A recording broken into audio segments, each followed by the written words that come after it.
আসসালামু আলাইকুম, কেমন আছেন সবাই? ঘুম থেকে উঠে দেখি আমার আম্মু এই যে কলপারে এত কিছু আয়োজন করছে।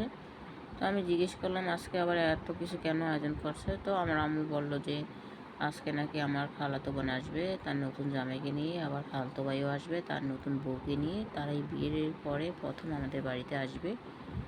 তো আজকে আম্মু বরাবরের মতো আমি রান্নাটা করব। আম্মু কারণ সব কিছুই কুটে ধুয়ে রেখেছে, আমার কিছুই কুটা লাগবে না, শুধু আমি জাস্ট রান্নাটা করব।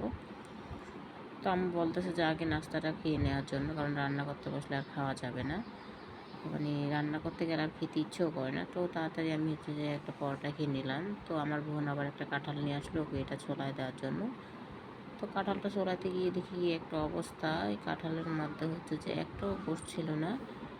তো ওই যে না, ওকে বললাম যে না আমাদের গাছ থেকে আরেকটা কাঁঠাল নিয়ে আসে, কারণ আমাদের গাছে প্রতিদিনই একটা না একটা কাঁঠাল পাইতে থাকে। তো ওই যে ও আবার আরেকটা কাঁঠাল নিয়ে আসলো। মাশাআল্লাহ, কাঁঠাল থেকে মানে অনেক কোষ পেয়েছি এবং আমাদের কাঁঠালগুলো খুবই মিষ্টি খেতে। তো আজকে আর আজ নয়। তো সবাই ভালো থাকবেন, আল্লাহ হাফেজ।